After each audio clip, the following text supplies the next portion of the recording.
Welcome to the D&D Fitness Radio Podcast, brought to you by your hosts, Don Saladino from New York City and Derek Hansen from Vancouver, Canada.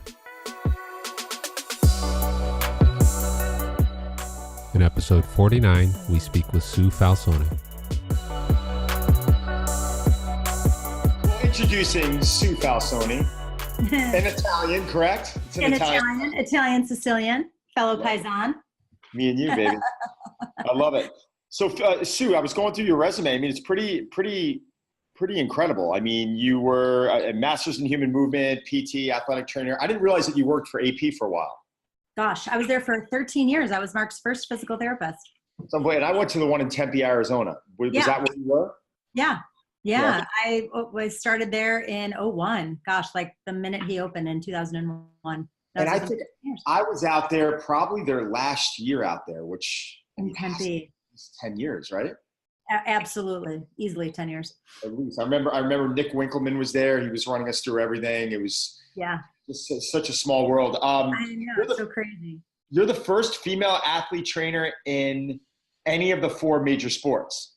I was the first head athletic trainer, female head athletic trainer. Yeah. That's pretty amazing. MLB, NFL, NHL, NBA. So you are a legend. You got to admit that. I almost choked on my water. It's kind of crazy that the only record that can never be broken, right? I love it. Can you kind of go into your history, how you got into the business a little bit, and just kind of talk to us about your progression, some of the obstacles you hit? I just kind of want to hear what you went through. Yeah. I did my PT school first. So that was my undergraduate degree. Then I went back to grad school at UNC and got my athletic training degree there. And then I broke up with my boyfriend. My life was over, moved out to Arizona, like just on a total whim, and randomly met Mark in 2001. And so I just like showed up, cold called him, like read an article about him training Nomar, cold called him, showed up on his doorstep, and worked for him for 13 years. And then during that time, started working with the Dodgers with Athletes Performance. And then that just sort of started as a consulting gig and then just sort of turned its way into becoming the head athletic trainer for them, which was crazy. And then becoming the head athletic trainer for the U.S. men's national team for soccer. And then really have just sort of been teaching the last 3 years. So now associate professor in athletic training at AT Still, and then doing my own education stuff. And so, roadblocks or stuff, like anybody, right? It's all hard work. It's nose to the grindstone. It's, I never really had a lot of issues with the female thing. It's just not something, and everybody likes to talk about the whole female and professional sport thing. And, I think I just always gave respect. And I think if you give respect, you get respect. And so I have my stories that I won't share, because it just doesn't help anybody. I just tend to focus on the positives. And I've just had pretty good experiences with it all. Like the guys, the athletes, they don't care anything. They don't care about your gender. They don't care about your color. They don't care about your hair color, right? You could be purple. As long as you can help them ethically, that's all they care about. So the athletes have always been the least of my worries.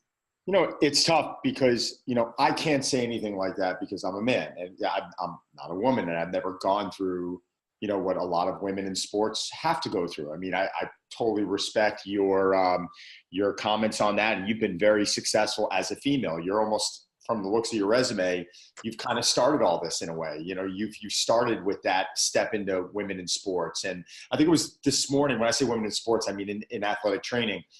This morning I was watching ESPN and I forgot the coach. She was pretty upset, and she was talking about how, women in power only make up 5% of the CEOs in finance today and business today are women. And we have to make more of a stand.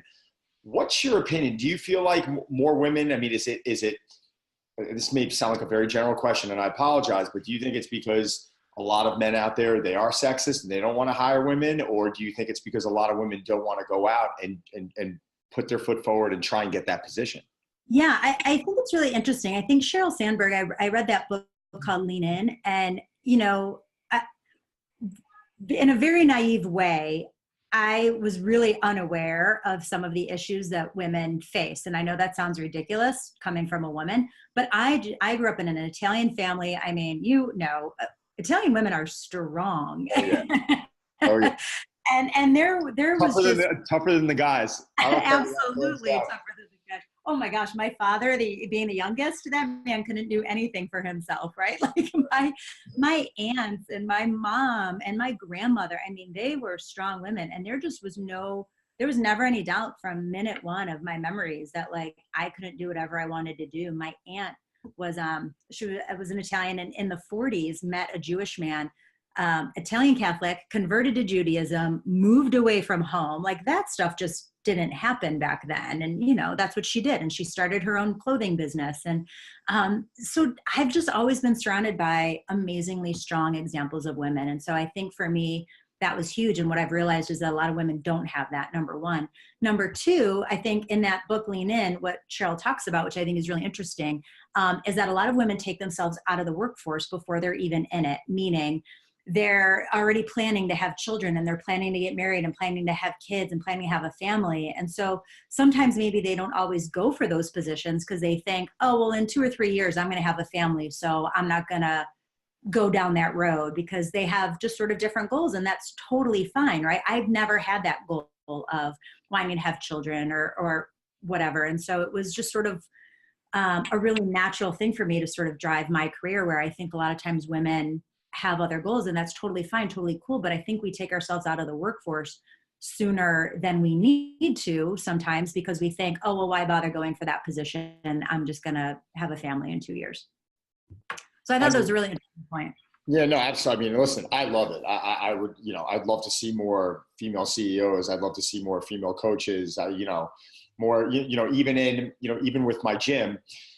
I don't want to say I've been criticized, but it's from a trainer standpoint, I've got 11 coaches, and I think, 2 of them are females. So It's very easy on the outside to turn around and to say, well, you're not hiring women, and, blah, blah, blah, and kind of bark in my face. But the reality is I probably get, for every 10 resumes I get in, 9 of them are guys. Right. So I'm already put at a disadvantage, and I'm sitting here and I'm like, at times I feel like I'm getting picked on, but, it's some really good points. I mean, it seems like you were just, this is what you wanted to do. And you came from a very, strong family, and you stepped in there and you didn't take any shit. Cause I'm sure there were some circumstances where, listen, you get made felt uncomfortable. I think that's a normal thing, correct? Yeah, absolutely. For sure. And I've never been in a position where it was something that I couldn't handle. I know definitely women have been put in some really uncomfortable positions, and I've been put in uncomfortable positions too, but I've always been able to handle it. I've always been able to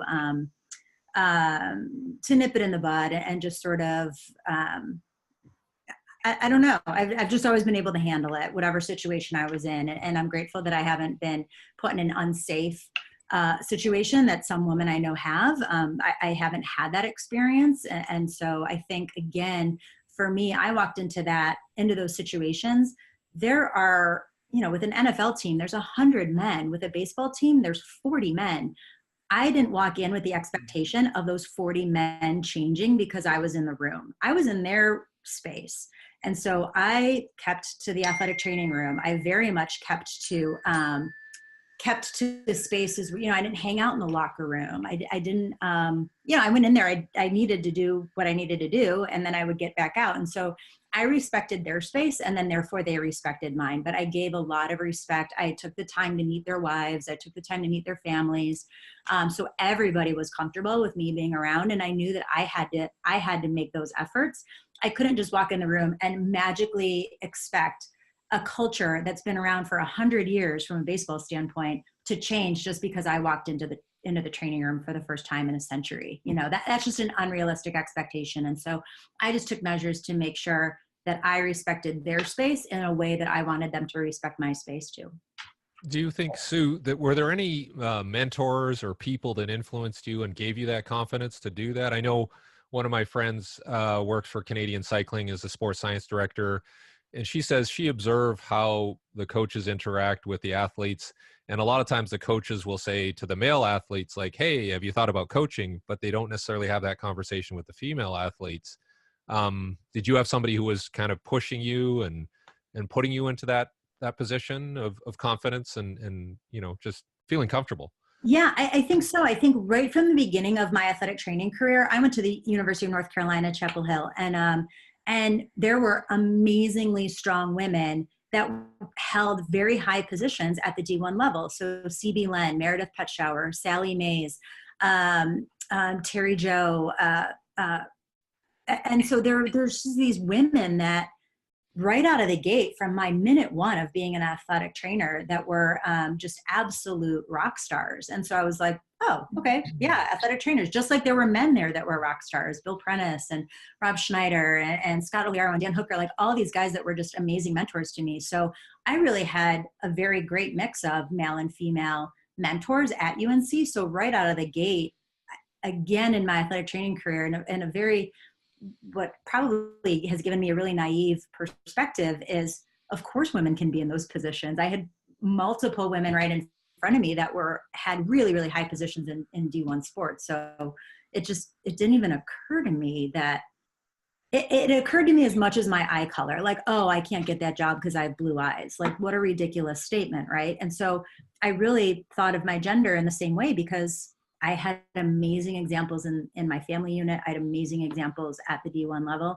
And so why wouldn't I think I could have whatever job I wanted? Yeah, that's a good point. Like everybody I've talked to, like a very good friend of mine was a track coach at University of Hawaii. And we asked her questions about this. And she said, I didn't have the obstacles, but I think I was in a good environment and I had good people around me. And I think that's the key. It's not that sports is bad for females. It's just get into a good situation and recognize it. Yeah, absolutely. And there's definitely positions that I know everyone likes to talk about the positions that I've held, but I mean, we could have a whole podcast on the positions I didn't get.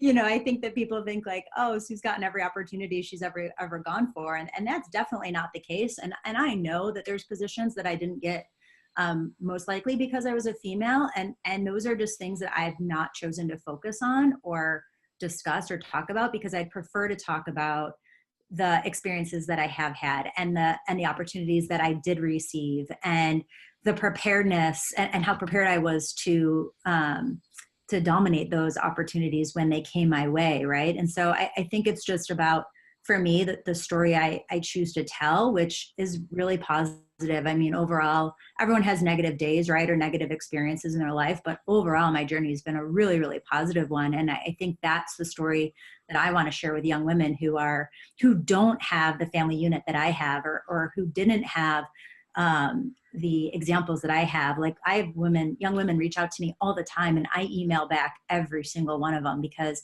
I recognize everybody didn't have that situation that I had. So I really feel strongly and passionate that now that is one of my purposes is just sort of to help those women and be a mentor for them and be an example for them. And so, you know, I choose to be that positive example for sure.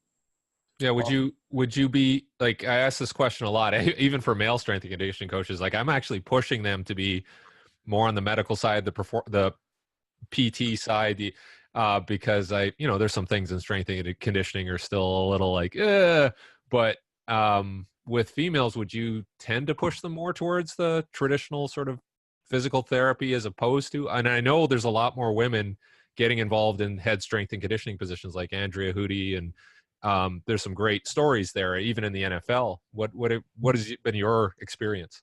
Yeah. I think that, I think a lot of times people have women sort of going towards that medical side because sometimes we think that we always have to lead by example, which of course we do. But I mean, sometimes people think, in order for me to be an effective strength coach with a football player, I need to be able to bench press 300 pounds or deadlift, 500 pounds. And that's not the case.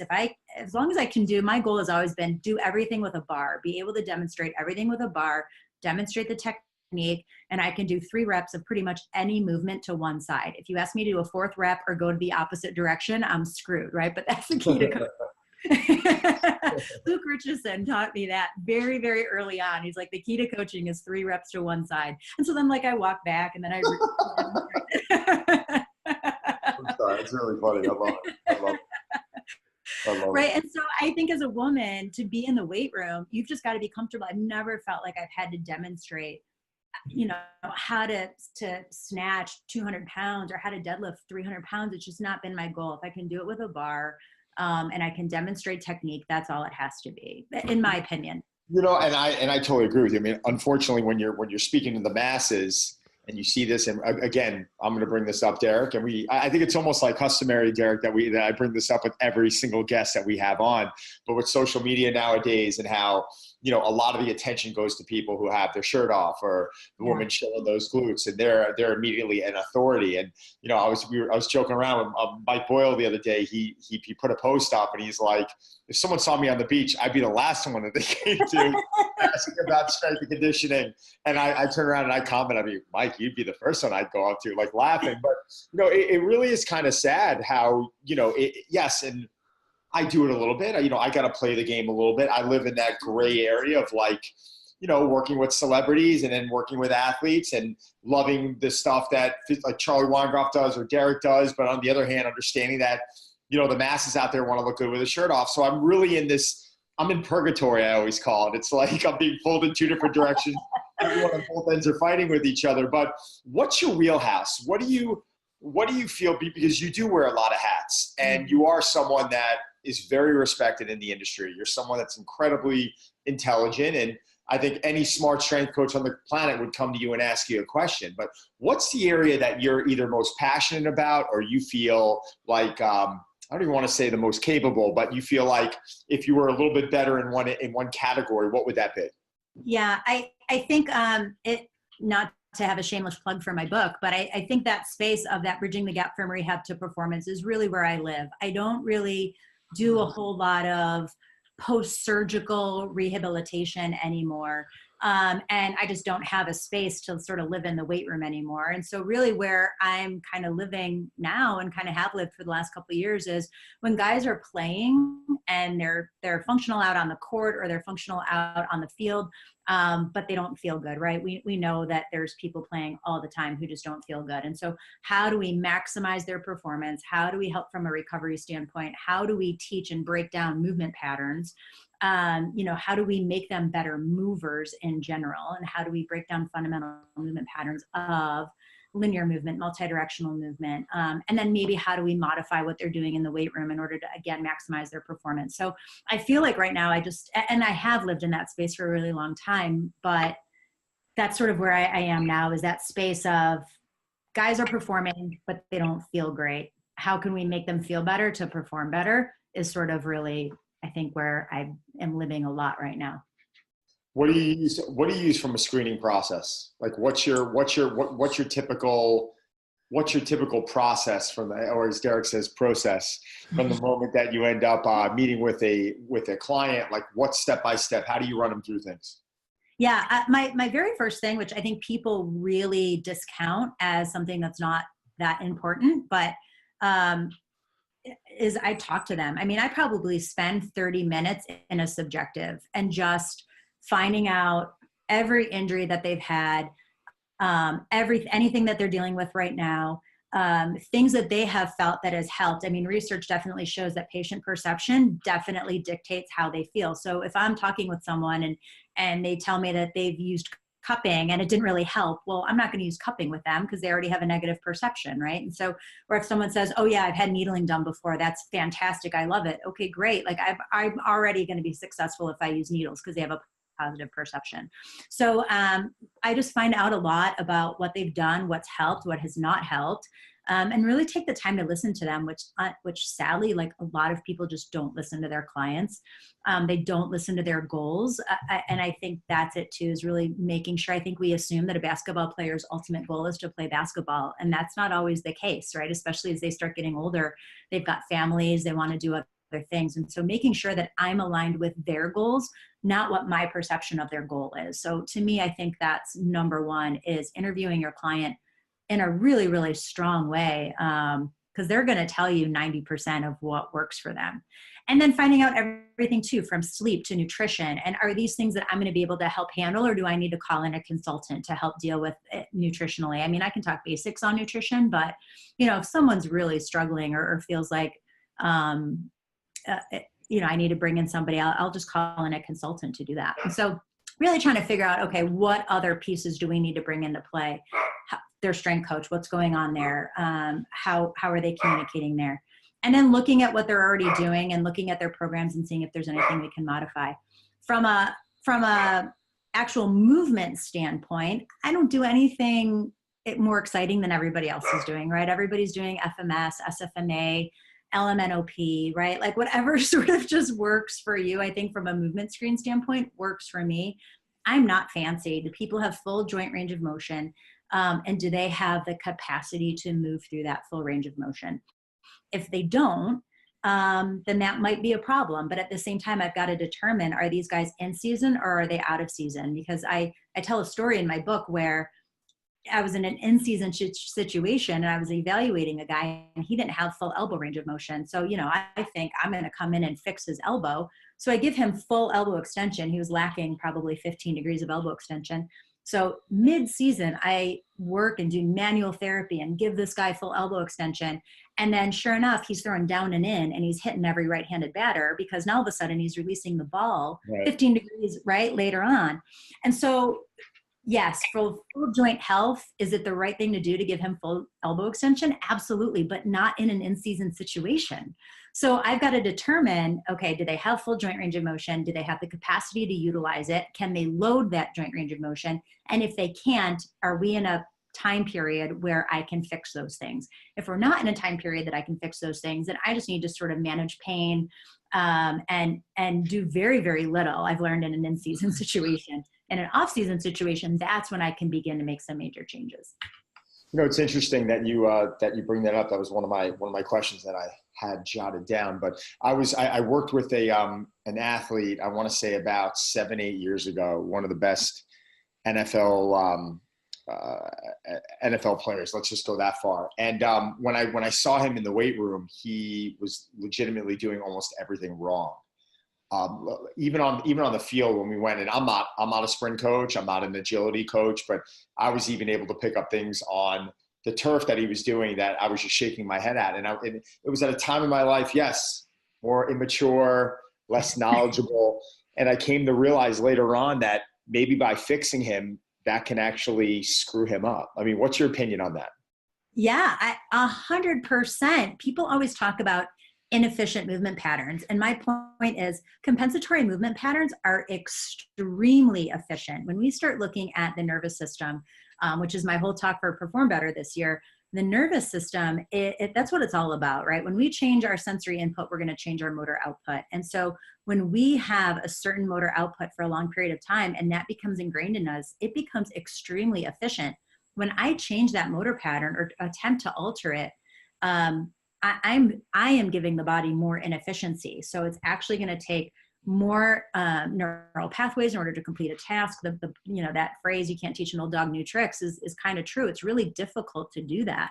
So you throw the body in this absolute state of neurological chaos, and then you're also stressing out their biomechanical system, their musculoskeletal system as well. And so you're just setting them up for injury. So I learned really fast, really early on, that you can absolutely jack somebody up if you attempt to try to make them perfect movers. They're really efficient with their compensatory patterns. So you've got to be careful when you start messing. Derek, has that happened in running? Has that happened with any of your sprinters? Have you turned around and have you actually changed technique and seen them get slower, even though you've gotten them to become a more efficient runner? I think what Sue had said before was very key with all this. It's all contextual. Like, you're not going to make these changes to somebody in season. You're not going to do it to a vet. But if you have somebody who's younger, and like I always use a lot of return to play, like injury scenarios as a chance to work on these things. Cause I know it's not this forced timeline. I have some time to work with them. It's more one-on-one. Whereas if you're working with a team, and yeah, you're in the last few weeks before playoffs, like, tape it up, like, get in there. So, yeah. But I in all my talks, I talk about like natural selection is like probably the most efficient way of getting these people to the top. And who am I to say like I was involved in that? Like, they're great because they're, that's how it worked out.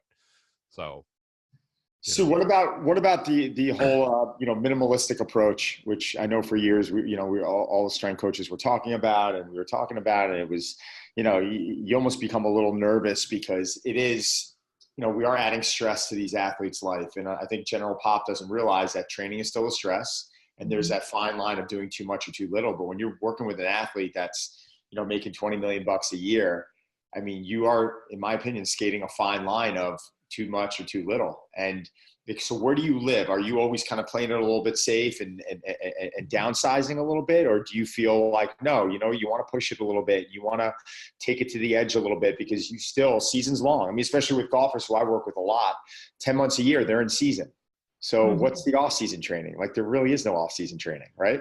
Right. Absolutely. Yeah, that's a great question, right? And I think that's sort of one of the holy grails of training, right? How much is too much? And so I think for me, it's about load, and it's about the body's ability to manage that internal, right, that load or that internal stress. And so to me, volume, right? Like a lower intensity, more volume, but the whole 2 set, right? I'm a physical therapist by heart, by trade. And so I love 3 sets of 10 and 2 sets of 8 or 2 sets of 12. Well, all that does is just add volume onto someone. And very rarely does an athlete need more volume, right? And so I'm a huge believer in training for intensity, right? 6 sets of 1, 4 sets of 1, 4 sets of 2, whatever it may be, especially in season, less volume, more intensity. Like, there's no point in training somebody to be slower, and just adding volume to their day. And so I'm a huge believer in being intense, being short. Let's not add a ton of volume, but let's train them to be fast. Let's train them to be powerful one time, times 4, times 5, whatever it may be, and then move on, right? Like, let's cut the volume. But that's tough to do, right? Because everybody's afraid to move mass. Everybody's afraid to move it with speed when they're in an in-season situation. But, in my opinion, just adding 3 sets of 10 of low volume or of low weight stuff doesn't teach them to be powerful. It doesn't teach them to be strong. It doesn't teach them really to do anything. In fact, it's probably teaching them to be slower. And in my opinion, that extra volume is just not advantageous for anybody. Right. Totally. Yeah. How do you sell that? Like, I did a consult with an NBA team, and a friend of mine refers to the NBA as the No Barbell Association. But like, when I said to them what you exactly said was like, we need to get more intensity, we need more velocity, and the staff basically said, it is so tough for us to get these guys to do anything maximally. Like, how do you sell that? Yeah, I think that's tough. I think it's something that happens over the course of seasons, and you've got to have a little bit of success with at least one person who's willing to do that. And it happens over the course of time. I think to come in and try to change an organizational philosophy in one season or in one day is really, really difficult. And I think everybody's got to be on board. I think people, if you can present them with some of the literature on load and load management, that might be helpful. It doesn't help the athlete. The athlete doesn't care about studies, right? But if you can tell them, hey, we're only going to do a 10-minute or 15-minute workout today, not a 45-minute workout. Most athletes like that. In season, especially basketball guys. So I try to just I try to frame it around what they want, right? Hey, you want to jump higher? This is what we have to do, right? You've got to kind of frame it around their goals, which I'm making it sound like that's simple, and it's certainly not simple whatsoever. It's really, really difficult. What about, and there has been a battle with specific strength coaches for organizations. And then you have the athletes who have their own private trainers.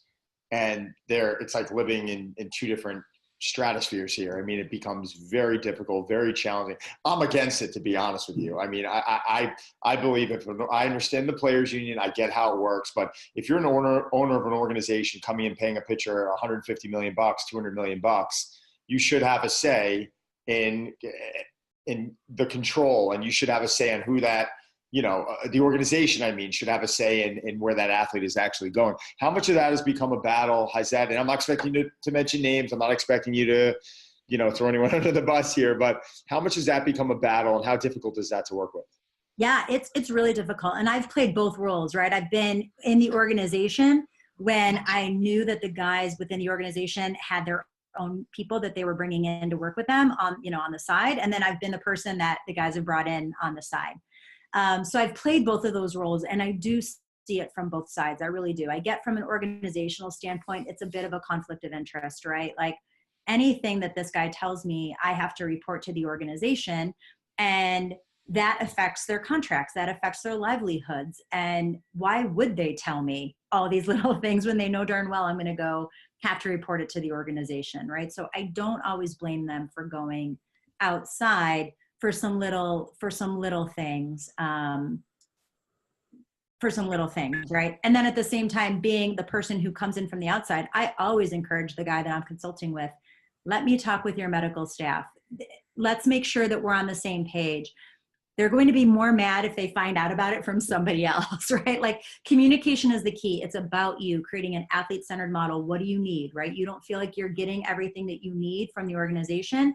I can fill those needs, but let me communicate in the best interest of you. And just trying to make sure that that player understands that for me, it's really about the best interest. And that's how I was when I was with the organization. I didn't mind if guys were working with somebody else. I just wanted to know about it so we could communicate. And I think that's it, right? When you put your ego aside and you leave your letters at the door, put your ego aside and you work in the best interest of your player, then the organization, the player, and the consultant all win, right? But when the consultant's bad-mouthing the organization and the organization's mad at the player because they're going outside, right? Like that's when the drama ensues and it's a nightmare. Again, I'm making it sound like that's really easy, but because everybody doesn't like to play nice in the sandbox. But that's my personal philosophy, that if we all just work in the best interest of our patient or our client, then everybody wins. Because that's really ultimately what everybody wants, right? Everybody wants the person to be playing their sport, including the athlete, right? Like that's what he wants to be doing. So everybody really has the same goal. Why wouldn't the players union be open to that? Why wouldn't they be open to communication? Why wouldn't there be a stipulation in the contract saying, no, we have no problem with you working with Sue, who's not a member of the Red Sox organization, but you need to communicate with Mike Boyle. Why can't, they just... It's really complicated, Don. It's really complicated because I had discussions about the CBA for the NFL, and what happens with those arrangements is that the CBA is trying to get like the big rocks. Like in the NFL, it might be, we want 2 more regular season games on the schedule. So we will give you guys, you can work with whoever you want. That's what they give away, right? So it's not as easy as like what's best for the player. It's like, okay, you gave us 2 more regular season games so you guys can play, we'll do whatever you want. Tom Brady, you can bring in whoever you want, right? So there's like all this give and take happening in these negotiations that make no sense at all. Yeah. It's crazy. It's crazy. Sue, is that so you see the exact same thing? And I mean, because I know Derek's talking about football, is that pretty much the exact same thing? And the baseball season, what do you have? 160? How many games? Well, yeah, they've changed some things, but it was 162 games in 183 days. So I haven't counted it out lately, but yeah, it's definitely. Sorry, of course, my dog is barking and my lamp. Are outside, so I shut my office door. Renegotiate the CBA with the dog. But yeah, I mean, everything's the same, right? I've had the opportunity to work now in season basketball, football, and baseball, and it's amazing the differences, but the similarities as well. And so, yeah, it is sometimes about that bigger stone, right? That bigger piece of the cake and bigger piece of the pie. And so they give away some smaller things, or it looks like smaller things. So your Perform Better talk this year is going to be on the nervous system, which I'm definitely going to come and listen to, because I don't think I've sat through a full lecture of yours yet, and I'm embarrassed to say that. I really it's okay. I'm going to make this year. I promise I will be at one of those 2 dates, as long as we're not talking at the same time. That's the hard thing. There's so many people that are just amazing talking at the same time. It's hard. Can you give our listeners just a little, and I'm not expecting you to go through your whole 75-minute talk right now, but kind of in a nutshell, because there's people listening who are coaches and there's people listening that are everyday average people who don't train much and they don't even know what the CNS is. So could you kind of get into detail a little bit what you're actually talking about and the direction you're going to be going with your talk? For sure. So yeah, I wanted to talk about the nervous system because I think that, at least for me, right, I've been doing this now for, oh my word, like 23 years, which is frightening. And I think for really the first 18 to 20 years, I spent so much time focusing on biomechanics and on the musculoskeletal stuff and teaching people how to move. And I still do that. It's not like I don't do that anymore. But in the last probably 3 to 5 years, what I've recognized is it's not just about how people move. It's about how people don't move, right? So the concepts of rest and the concepts of, and we've always talked about recovery and regeneration, but I've really been taking it more to heart in the last 3 to 5 years. And when we look at the autonomic nervous system, right, it's a balance between the sympathetic and the parasympathetic nervous system. And so the sympathetic nervous system is our fight or flight nervous system, right, when we're in a state of panic, when we are in a state of survival. And then our parasympathetic, when it's, they call that the feed and breed, right? When we're comfortable, we're eating, we're having sex, like things are just good, right? Like, so it's this balance between fight or flight and feed and breed. And we really should be always living in a feed and breed state, right? The sympathetic nervous system should kick in when there is a bear coming to attack us, right? Or some sort of stressful situation. And what's happened over decades, right, is that everybody's sort of living in this really sympathetically toned state, meaning given our constant barrage of computers and iPads and phones and just stress and constant working. And so we're constantly living in a state of sympathetic nervous system states. And so I just use the example with my athletes, like, it doesn't matter what kind of light bulb you have, right? You can have the most eco-friendly, amazing light bulb in the world. But if you turn the light onto the room and you never shut the light bulb off, it will eventually burn out, right? And if you turn the lights off every time you walk out of the room, you're going to extend the life of that light bulb, right? And so you are the light bulb. And if you keep on all the time in a sympathetic state, your light bulb's going to eventually burn out. You're going to be fatigued. You're not going to be able to train. You're going to get injured. And so if we can tap into that parasympathetic state a little bit, that's a really good thing, even if it's just for a few minutes a day. So talking about that and the balance of the autonomic nervous system and how important that is to not only athletes, but just to all of us as humans, right? How many of your clients, whether they're the best athlete in the world or someone who's just starting to train for the first time, how many people have digestive issues? How many people aren't sleeping well, right? How many people are just generally living in the state of stress? So this is an issue for everybody that I really wanted to talk about. And then number 2, to kind of talk about the concepts of the sensory motor system. We tend to focus as coaches as the motor system, right? We want to talk about biomechanics and motor output and how people are moving. But what we need to recognize is that input dictates output.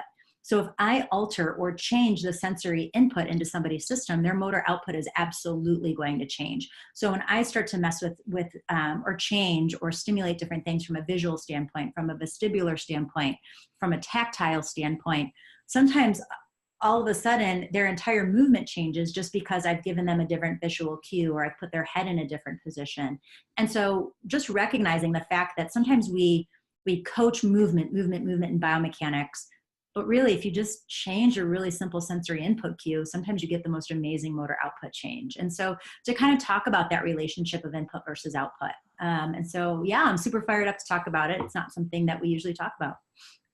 What do you, and I think it's probably one of the most important topics. I mean, I always say, training, I think training is the easy part. I think everyone's always trying to put all the value into the training routine, or they're trying to put the value into the diet. And there's just so many things that you got to put beforehand. And you see it especially with people who just are trying to do all the right things in the weight room or, in life, and they're unable to flick that off switch, which is the biggest challenge that I have with the people that I work with. I work with people who live in New York City, and they're on very intense schedules, and telling them to meditate and telling them to breathe.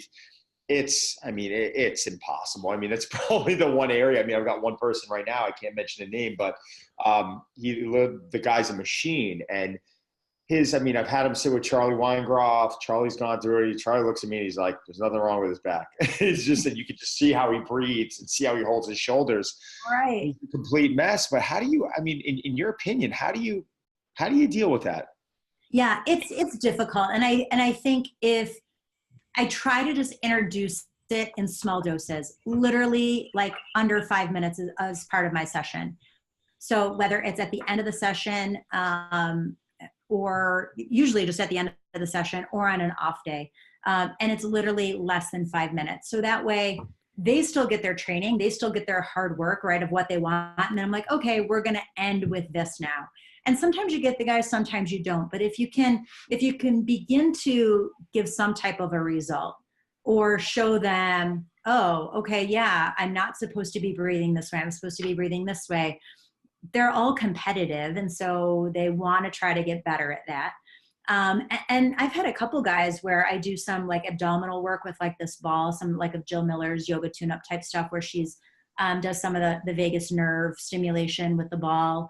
And I've had guys in an NFL weight room where it's like blaring, weights are dropping right now. They're obviously done with their workout. We're in the corner just sort of working by ourselves, but they're like half asleep within 2 minutes. And so I'm like, are you okay? And they're like, yeah, this feels amazing, right? Like, and then you've got them. And so then I'm like, okay, we're not going to do this before a game, right? Or before practice, right. But this is how we're going to end your workout, or on an off day, right? Or on your Monday, like this is what we're going to do the day after the game. They're like, oh, wow. Okay. So as soon as you can get like that positive feeling, that's huge. And so again, I don't try to make it a whole part of my workout. I don't try to make it an hour of my work. 3 to 5 minutes. Let's see if I can get some type of pain relief, relaxation, something that hooks them, and then go from there. Do you almost put more value in that than say movement? I mean, I know that sounds like a very broad question, but I can't tell you how many people I remember recently I went on a golf trip and we went to this place out in, what the hell was it? It was down south. There was not anything. You couldn't even run. I mean, there was literally snake pits everywhere. You were in 3,000 acres where there was a golf course. There was your bunks. The whole place was shut down for us. And we did nothing but just drink beers and relax and play golf and laugh. And there was no cell phones. And when I got back after 3 days, I was more mobile. I was legitimately able, like my body felt better. I started going through my dynamic warm up. And it's just, I mean, God, I've been doing this for 20 years. And it's a reminder like, holy shit, I didn't do any movement.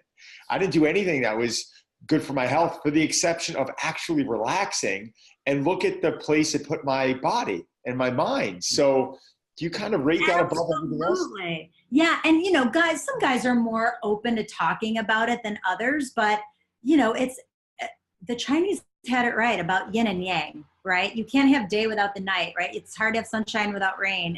It's yin and yang. It's on and off. You can't always be on. There has to be an off, even if it's just for a few minutes a day. And it's amazing. And I try to, when I go through like yoga type stuff or meditation type stuff, I'll say that to them. I'm like, look this is the only 3 minutes of the day that nobody is going to ask you for anything. I'm not going to ask you to move.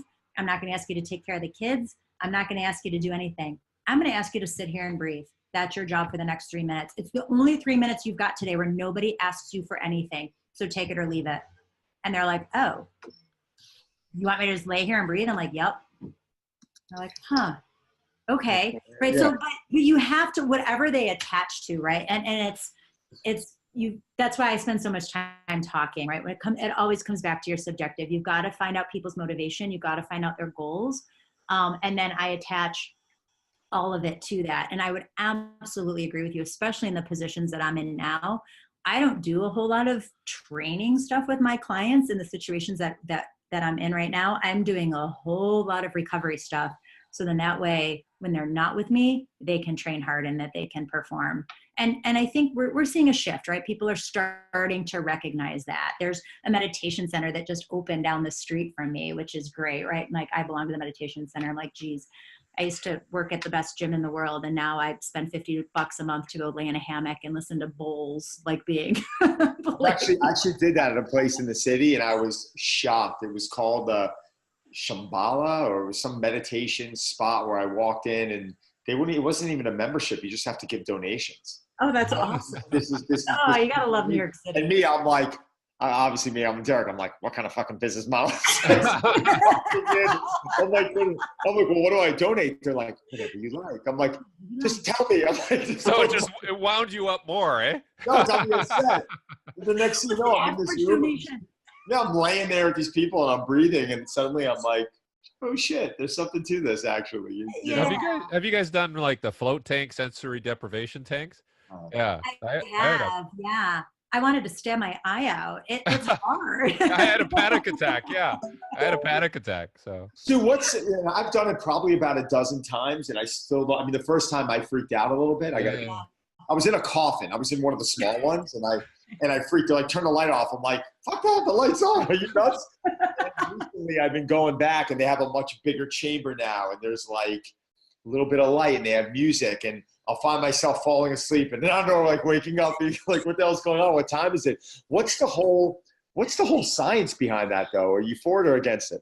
Yeah, I'm kind of for it. I haven't really looked at the science, right, to say, okay, what does this do to certain blood? But you're relaxing, right? But you're relaxing, absolutely. And I think that concept of I'm a huge fan of water. I think I swam before I walked. So I just generally have a love of water. And I think, I've got some woo-woo in me. And so in a really woo-woo sort of way, I think water has really sort of healing properties to it. And so, you can kind of take it all the way back to in utero, right, as we're sort of floating in a pool. And I do sort of believe, right, if we kind of think about from a DNS standpoint, right, just to add more letters in there, where we talk about the old system versus the new system. Everything that we have takes us back to that old system of flexion, internal rotation, adduction, right? So whether we're in pain, we're tired, we're frightened, whatever it may be, emotionally, physically, we always kind of go back to that primitive state. And so to sort of be floating in that tank and be floating in the pool and to kind of not have pressures of the ground or your chair, and to kind of have it be in a state where, you don't have a lot of stimulation. It's kind of an interesting thing. What it scientifically does on the autonomic nervous system, I haven't looked into, but I know it's an interesting thing for sure.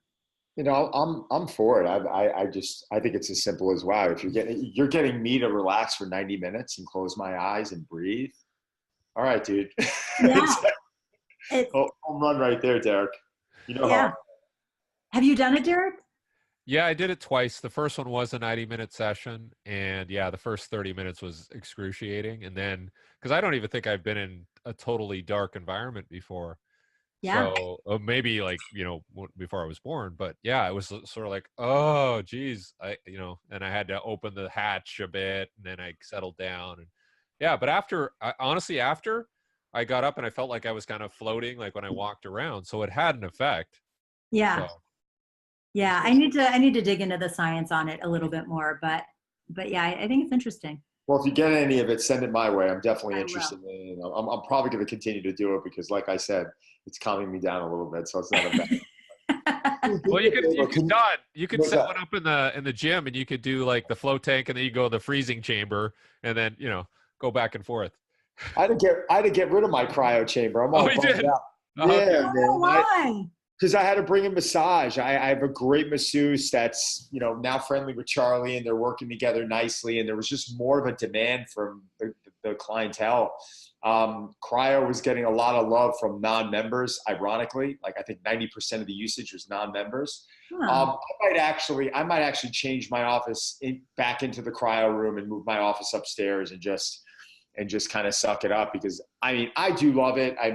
But again, it gets me into a good spot. I have people who've gone into it and they walk out and they don't love it. So, I don't know. It's like, have I dug into research on that? I just, it's cold therapy, isn't it? Isn't it just as simple as cold therapy? What do you think? Derek's laughing, but seriously, it's. Well, I just know when I was there in the winter, Don, and they're like, you should try it. I'm like, it's freezing outside. Like, I'll come back in the summer. From Vancouver, for God's sake. Up there. Don't do that shit. That's so funny. Yeah, we had one with the Dodgers. And we used it a lot for pregame, quite frankly. And so I think when you look at the science behind it, and I haven't looked at the more recent literature in the last probably 3 years, but in the literature that I looked at when I was using it on a regular basis, was really, it's different from a cold tub, right? So in the cold tub, you get in the cold tub and it's like 55 degrees or 50, whatever it is, 50, 55 degrees, and your body thinks it has a chance, right? So what it does is it initially vasodilates everything in your periphery to try to get blood flow to your limbs. And then it's like, oh crap, okay, I don't have a chance. So then it vasoconstricts everything. And so that's why that vasodilation and vasoconstriction is why you get out of a cold tub and you kind of feel stiff, because some of everything that kind of goes there initially, right? Some of the metabolites, everything sort of gets trapped in your muscles and you kind of feel stiff. So the theory behind the cryo chamber is that you don't have that initial vasodilation. Immediately your body's like, oh crap, like I don't stand a chance. I'm going to die in 4 minutes. So it immediately vasoconstricts everything in your periphery. So you don't have that initial vasodilation. You get an immediate vasoconstriction. Everything goes right to your core and you get this crazy hormonal response for flight or flight, right? So you get this crazy, like, I'm going to die. This is it. And you get an insane amount of hormones. So then when you come out, you're in a huge state of like, okay, I'm ready to go. I feel good and awake. So we really used it as a pregame thing versus as a recovery thing. But I know a lot of people are utilizing it as a recovery thing. And I'm not sure the science behind that concept. I've used it. I've used it pre-workout on people when they've come in and they just feel like complete garbage. And then I realized that, yeah, I mean, it might sound stupid, but you know, they got off of a long flight, they're dehydrated, they got all this stuff going on. And I'm like, listen, let's just try and get you into a good frame of mind because you feel good from this. Let's get you through, let's get you doing some breathing, let's get some water in you, let's, you know, start getting some foam rolling and just get the body to unwind and let's go into a recovery session. And I found that does help. Yeah. But I've done that with people where they're like, no, I feel worse. Thanks. So great. Thanks. What else do you like from a recovery? Definitely not every guy loved it. There were certain guys that felt like it was great for them. And there were other guys that were like, nah, it's not for me. So it is pretty person dependent. Before we close out, what are some of your other favorite recovery modalities? Anything else that you really kind of go to, or is it just all basic stuff? Sleep is a huge one, obviously.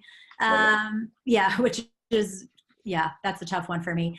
And then I do a lot of needling. I mean, you know, I do a lot of dry needling. And so I utilize really specific recovery points for my clients to help from a recovery standpoint and to kind of help balance the autonomic nervous system. And so to kind of utilize like a certain recovery protocol with them. And it just sort of takes them into that parasympathetic state, allows them to sleep better. And they usually just feel really good for it. So I utilize a lot of dry needling too. Love dry needling. So Sue, where can you tell all of our listeners, where can they find you if they want to contact you? Instagram, website, can you just fill us all in? Yeah, absolutely. It's just my name for pretty much everything, Sue Falsone. So on Instagram, LinkedIn, Facebook, and Twitter, Sue Falsone. And then SueFalsone.com is my website, and then structureandfunction.net is my education company as well. And what's the name of this new book coming out again? The book, it's actually out. It's called Bridging the Gap from Rehab to Performance. That's awesome. I'm going to check that out. Is that on Amazon? It is on Amazon. I will be happy to send you guys some. Ooh, you can autograph us a copy or what? Yeah. Awesome. Well, listen, Sue, as always, thank you for your time. And I'm sorry that it's taking this long to get you on, but this is great. I'm looking forward to seeing you. You said Chicago and Rhode Island. Providence and Long Beach. Long Beach. Okay. Those are the tips. So hopefully grab some lunch or dinner or something like that out there. We can catch up, and I want to hear about all the stuff going on. That would be awesome. I'm looking forward to it. Thanks so much for having me on, you guys. Thank you. We could have had you on for 5 hours. Super fun to chat. Derek, I'll see you, brother. Okay. We'll do a float tank together soon. I can't wait. Bye, guys. Take care. Take care.